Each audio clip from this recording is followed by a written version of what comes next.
What's up, Taiwan? I'm Yvonne Young with news from here in Taiwan and around the world. Taiwan's military is on alert as China carries out military exercises in the region. We go live now to our defense reporter Jaime Ocon in our newsroom. Jaime, what do we know so far? So China's Eastern Theater Command said that starting April 1st, it'd be conducting large-scale military exercises around Taiwan with no end date. Now, China says that all branches of the military have been deployed to, quote, approach Taiwan Island from multiple directions. Now, the drills are supposed to practice air and sea patrols, as well as practice how to blockade key sea routes around Taiwan to test China's combat capabilities. Now, Taiwan's military has confirmed that one of China's aircraft carriers, the Shandong, as well as 19 other warships are operating in the region. And already we're seeing images released by Taiwan's Defense Ministry of the Navy here shadowing Chinese warships that are sailing just outside of Taiwan's maritime border. Now, Taiwan's presidential office and the Defense Ministry have called out China, saying that once again, these actions are extremely provocative and that they're damaging stability in the region. 他这样子的一种作为，可以充分的反映他对这个区域和平稳定的一个破坏啊，这个显而易见，是一个非常明显的一个麻烦的制造者。 Now, we do know that there is a large concentration of Chinese Navy ships operating in waters around the southeastern part of Taiwan, and China's Coast Guard is now slowly making its way, trying to surround the main island of Taiwan. Now, the military here has set up a response center to manage and oversee that activity, but other than that, that's all the activity that the Defense Ministry has reported so far. Well, Jaime, do we know why China is conducting these exercises? Yeah, actually we do. So China's Taiwan Affairs Office made a statement saying that these drills are meant to punish what Beijing is calling separatist forces. And they're mentioning President Lai Ching-te's recent speech where he released 17 strategies to counter Chinese infiltration, espionage, and psychological warfare. And they're also calling President Lai Ching-te a parasite. Chinese social media has released some videos depicting the president as a cartoon bug. So this is a very clear reaction to that speech. But something that a lot of observers are a little more concerned about is, number one, the lack of a name for the exercise, and number two, the lack of an end date. China's military has already come out and said that they don't need to name all of these exercises because this is a new normal. And when it comes to the dates, sources have told me that this is textbook gray zone warfare from China in trying to wear down and put pressure on Taiwan's military and also be very unclear about what its intentions are in the region. Thanks for the update, Jaime. That was Jaime Ocon reporting on China's latest large-scale drills. Australia says it is monitoring a Chinese research vessel operating near its coast. The open-source platform Marine Traffic shows the Tansuo Yihao close to Australia's Victoria State. Australian Prime Minister Anthony Albanese says he would prefer the ship wasn't there. Albanese says it was near New Zealand earlier and will likely return to China from Australia's southern coast. Chinese research vessels have been increasingly seen in waters near Australia and the Indian Ocean. Experts say they could be mapping the ocean floor to assist with submarine warfare. China says this is part of normal maritime activities. Chinese spouse Xiaowei is protesting her deportation as she arrives at Taiwan's main airport.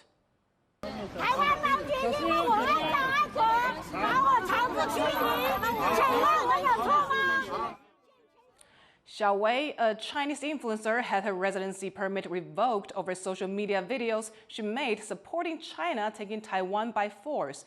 Taiwan's authorities met on Tuesday and decided to deport her after she failed to leave voluntarily before a March 31st deadline.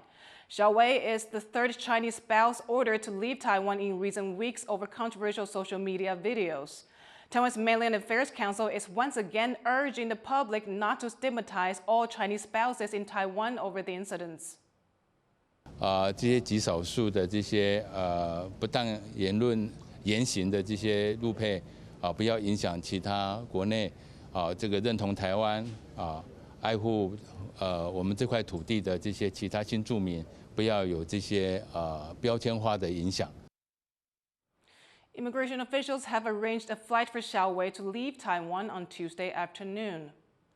Myanmar has declared 7 days of national mourning in the wake of last week's magnitude 7.7 earthquake.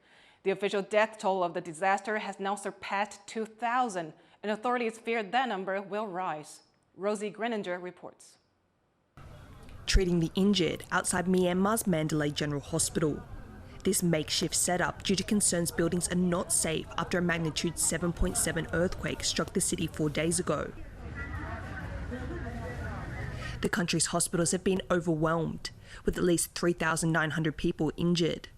More than 2,000 people have now been confirmed dead by the ruling military junta.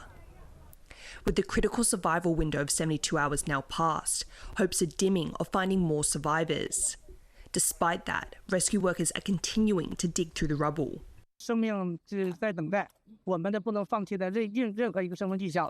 Teams have arrived from the US to join the effort in Myanmar, alongside emergency workers from Russia and China. Neighbouring Thailand has also sent first responders, on top of dealing with their own crisis due to the quake. 20 people have now been confirmed dead in Thailand. In Bangkok, rescue efforts continue at the site of a collapsed building that was under construction. The country's Prime Minister visited the site along Bangkok's Deputy Governor, pledging additional assistance and promising to continue the search for survivors. We are not going to stop even after 72 hours. We are going to speed up the process because we want to get to them even faster because it's over the 72 hours golden period. 74 construction workers remain trapped under the debris, and relatives say they haven't given up hope. ขอให้ปาฏิหาริย์เกิดขึ้นขอให้เจ้าหน้าที่หาเจอเร็วๆแล้วก็ให้เจอง่ายๆ In Mandalay, some success. 2 women, one of them pregnant, pulled alive from the rubble of a collapsed building. But responders face significant challenges, with a lack of proper equipment and access to many areas. Due to the earthquake, we have massive power outages, even in Yangon. In addition to the power outages and the communication issues, we have access issues. So the main highway to Mandalay and Naypyidaw, the most affected areas, has been cut off, and the main airports are closed. The United Nations has made an urgent appeal for $8 million in aid, while those most affected are pleading for more assistance. One survivor said he felt abandoned by authorities. After pulling himself out of the wreckage of his shop, he has had no help retrieving the bodies of his workers.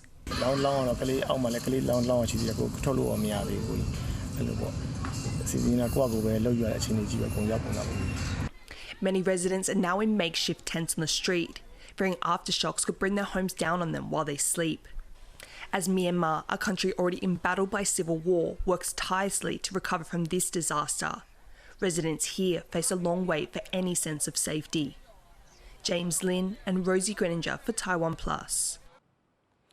Thai Prime Minister Paetongtarn Shinawatra has ordered an investigation into the collapse of a high-rise building under construction in Bangkok after last week's earthquake. Questions have been raised about why the building collapsed when damage elsewhere was limited. The project for the state audit building was headed by a Bangkok-based developer and a Chinese partner who took on much of the responsibility for construction. Most of those killed in Thailand and the over 70 people still missing were at the building site when the earthquake struck. Critics have suggested the steel bars used in construction may have been poor quality. Once the undisputed leader in chipmaking, US-based Intel has been struggling for years as competitors overtook it. The company forced out its last CEO in December, and new CEO Deportation has just given his first major speech since taking up the job 2 weeks ago. With Intel's stock still down and all eyes on its next move, our reporter Chris Gorin spoke with tech analyst Bob O'Donnell about what's at stake for one of the chip industry's most iconic companies. So Bob, obviously the stakes are very high for Intel, which has been struggling. As the last American company to build and design its own chips, a lot of people are looking to the new CEO, Deportation, to turn things around. Some are viewing his leadership as Intel's last chance, or at least Intel as we know it.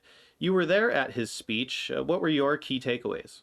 Yeah, I mean, there were no major surprises. I mean, basically, Lip-Pu explained his history and his background to for a lot of people who didn't know who he was. That kind of gives him the justification for getting this role.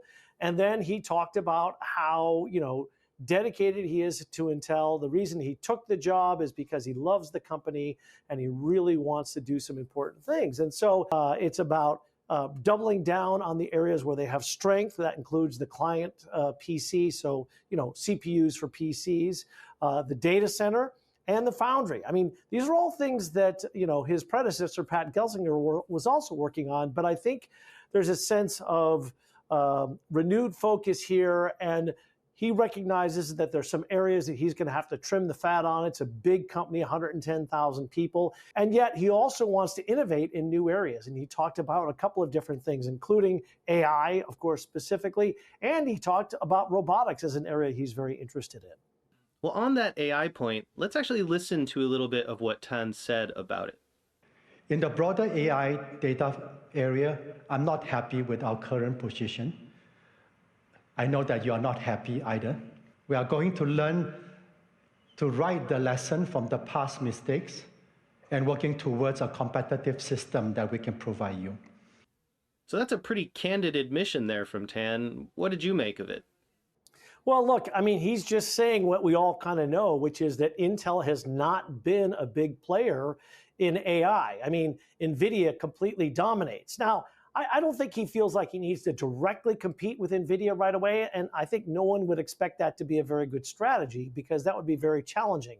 I think what he wants to try and do is find opportunities where Intel can do very well. One of the things he made a big deal about was to say, hey, we need to start out with the workloads and the software, figure out what the software is that we need and the workloads are that are happening, and then design the chips accordingly. So that's a very different approach than sort of starting with the hardware, which I think Intel typically, and frankly, a lot of other chip companies have typically done.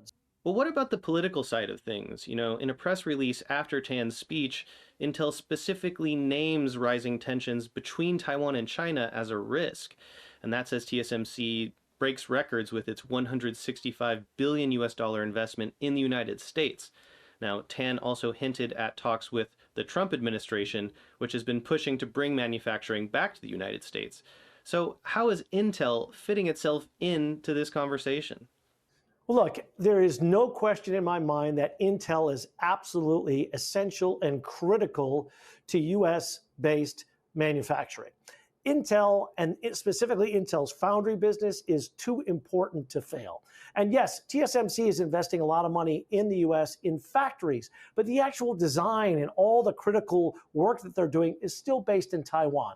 There needs to be a company here in the U.S. that can do advanced manufacturing. And look, Micron is here. They build memory. Samsung has got factories here as well. But Intel is the one company that can do the advanced logic side of the semiconductor equation. And they are an absolutely essential part of it. And even before the geopolitical tensions, it was clear to those industry observers like myself that you had to have a strong U.S. player.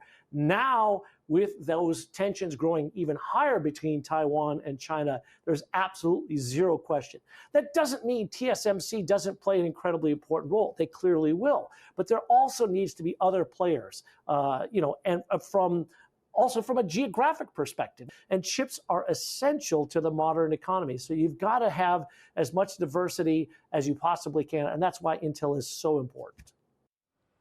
That was tech analyst Bob O'Donnell. Thank you for watching What's Up Taiwan. Finally, we take you to this art museum in the Netherlands where a new exhibition reimagines Vermeer's painting Girl with a Pearl Earring. I'm Yvonne Yang. Take care, and I'll see you next time.